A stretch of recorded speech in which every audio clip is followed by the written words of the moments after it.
Bonjour à tous, j'espère que vous allez bien. Je reviens avec une nouvelle mini update lecture sur deux livres français que j'ai lus récemment et qui m'ont beaucoup plu. Je vais commencer avec Porcelame de Célia Flo que j'avais reçu dans le cadre du Mass Critique de Babelio. Alors, Porcelame, c'est un roman jeunesse de fantasy qui suit en fait trois personnages, donc Tomoe, Gintaro et Kiyoshi. C'est marqué sur la voie du Kirin, Tomoe, Gintaro et Kiyoshi vont puiser au plus profond de leur âme pour tracer leur propre chemin au milieu des forces qui les menacent. Ça ne dit rien sur l'intrigue. En gros, c'est un univers qui est hyper sympa. En fait, vous avez différents territoires avec différentes divinités. Donc vous avez le dragon, le tigre, le kirin. Le kirin, c'est ce que vous voyez sur la couverture ici, cette espèce de truc. Donc voilà, un truc un peu cursed, mais bon, c'est pas grave. Donc je disais, il y a le kirin, vous avez la tortue, le tigre, le phénix et le dragon. En fait, le monde est découpé dans ces différents territoires avec ces différents dieux. Et donc ce sont 5 clans qui composent un empire et l'empereur fait partie du clan du dragon. Chaque clan a un peu ses particularités, un peu ses pouvoirs, sa philosophie. Ils ont chacun un peu leurs traits particuliers. Par exemple, dans mon souvenir, la tortue, c'est tout ce qui est marchand, commerçant, le sens du commerce, etc. Alors que le kirin, c'est plutôt un peu la force tranquille, la sagesse, la philosophie, etc. Donc très intéressant. Ensuite, vous avez un autre concept dans ce livre. Alors, c'est pas un spoil parce que si vous voulez, c'est quand vous commencez le livre, vous avez la magnifique première page, une petite carte. Et en fait après vous avez un petit topo dès le début de livre sur le fonctionnement de cet univers, ce que je trouve sympa, même si dans mon souvenir j'avais pas tout compris en lisant le topo, mais ça prend sens au fur et à mesure de votre lecture. Mais je trouve ça sympa de mettre ça au début parce que ça pose un peu des bases et ça rend, on va dire, la lecture un peu plus simple pour appréhender le monde dans lequel vous allez évoluer. Je vais vous lire un passage sur le concept du porcelame, donc qui est le nom de la série. Alors, les dieux créèrent une matière magique nommée porcelame qui symbolise leur pacte avec les êtres humains. Chaque personne possède une figurine qui exprime son état d'âme au cours de sa vie, mais aussi après sa mort.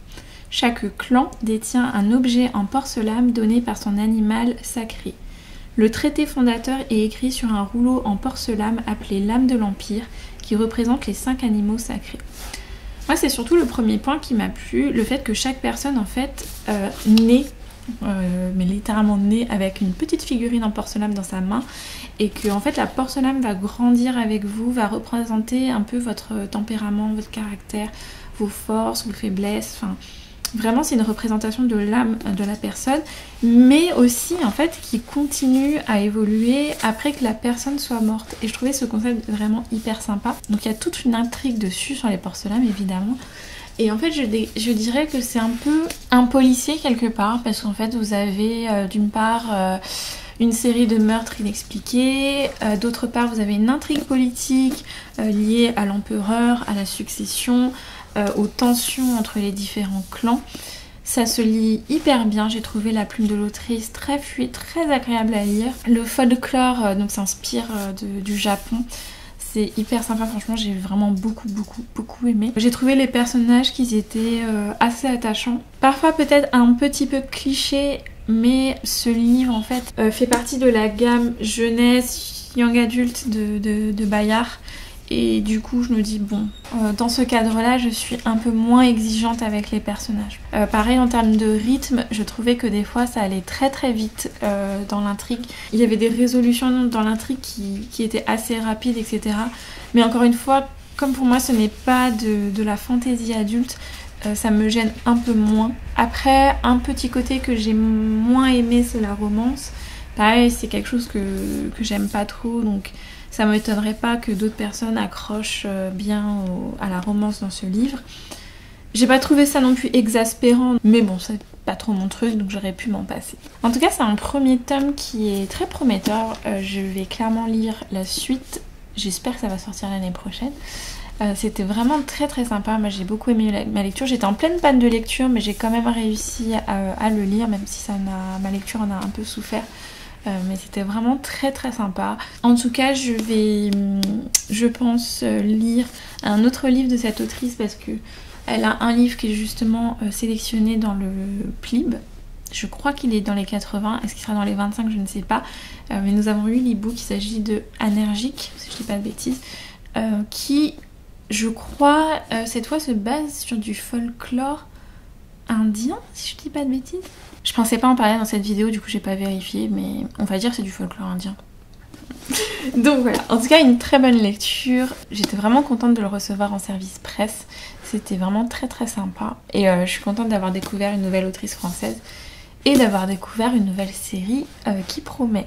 Le deuxième livre que j'ai lu d'une autrice française, une autrice que je voulais découvrir depuis très très longtemps, il s'agit de Ouijigo, donc de Estelle Faye. J'espère que ça se prononce comme ça. Je suis désolée si ça se prononce pas comme ça. Alors, Ouijigo, c'est un livre d'horreur. Ouijigo se passe sur 2 temps, 2 époques. Vous avez en fait Jean Verdier, donc un lieutenant qui vient arrêter un noble qui se cache dans son château en Bretagne. Et donc il se trouve que ce noble le laisse rentrer dans le château et commence à lui raconter une histoire. Son histoire en fait lors d'un naufrage sur l'île de Ternay. Comme le titre l'indique, il va y avoir un petit Ouijigo dans l'histoire. Alors j'ai découvert qu'on pouvait dire Ouijigo. Alors moi je connaissais la créature sous le nom de Wendigo. Ça se dit Ouijigo aussi. Je crois qu'on peut aussi dire Windego. Je l'ai lu il y a pas longtemps dans un recueil de nouvelles. En gros, si vous connaissez pas la légende, c'est une légende amérindienne.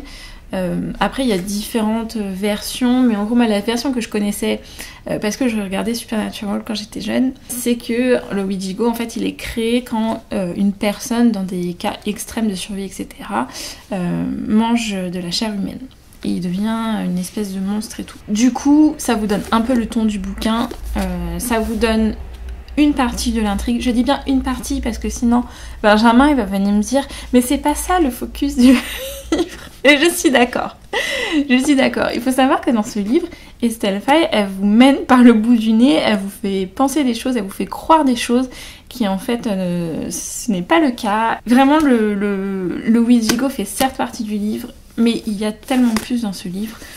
C'est un livre sur la monstruosité, mais la monstruosité en fait de l'humain, un peu sous toutes ses formes. Côté style, j'ai assez bien accroché, même si j'ai trouvé que, comment dire, le style de l'écriture faisait que je me suis pas trop attachée aux personnages. Vraiment, je ressentais rien pour eux. Là, on parle quand même d'un truc de survie où les gens, vraiment, ils se battent pour survivre. Ça finit pas forcément bien, mais j'éprouvais genre vraiment, je sais pas, zéro émotion quand l'un d'eux mourait ou quand l'un d'eux arrivait à survivre, etc. Enfin, ça me faisait ni chaud ni froid. Et je pense que c'est en partie lié au style de l'autrice dans ce livre. J'ai aussi trouvé le début assez difficile. Je trouvais qu'il y avait un vocabulaire assez soutenu, notamment sur la partie quand le lieutenant vient arrêter le noble. Je trouvais j'avais vraiment du mal, j'ai un petit peu ramé. Après, une fois que vous passez dans le flashback, je trouvais ça plus fluide et plus facile à lire. Le côté horreur de ce livre est hyper bien fait. Moi, j'ai adoré, c'était une super lecture. Je l'ai lu, je crois, autour d'Halloween et du coup, j'étais hyper contente. J'étais trop dans le mood et tout. J'ai trouvé que c'était vraiment une lecture pour Halloween et du coup, je l'ai recommandé pour les personnes qui voulaient un petit livre d'horreur pour Halloween. Je peux pas vous en dire plus sans spoiler. J'ai vraiment trouvé que c'était très très bien fait. C'est court en plus. Il fait 250 pages et franchement c'est écrit relativement gros, donc ça se lit assez vite et vous êtes vraiment pris dans l'action, vous avez vraiment envie de continuer, de savoir ce qui se passe, de comprendre pourquoi toutes ces choses se passent, etc. Le Ouijigo est vraiment très très cool, enfin la partie Ouijigo est vraiment hyper bien faite. J'ai vraiment adoré le côté horreur. Pour le côté horreur c'était vraiment un coup de cœur, j'étais vraiment très très satisfaite. Après voilà, j'ai juste que le fait que les personnages m'aient fait ni chaud ni froid, bah du coup ça m'a un petit peu, on va dire, pas déçue, mais ça m'a... Enfin il me manquait peut-être un peu ce côté-là. Mais sinon vraiment c'est un livre que je recommande si vous voulez lire de l'horreur. plus écrit par une française, donc c'est trop cool. Ce livre fait aussi partie du PLIB. J'espère qu'il va avancer dans la phase suivante parce qu'il est vraiment très cool. Ça m'a enfin permis de découvrir cette autrice et ça m'a convaincue d'en lire plus, donc je pense que je lirai d'autres livres de sa part. Donc en tout cas voilà, ce sont 2 livres que j'ai vraiment beaucoup aimés. Je suis vraiment super contente de découvrir des autrices françaises, en plus dans des genres que j'affectionne vraiment beaucoup.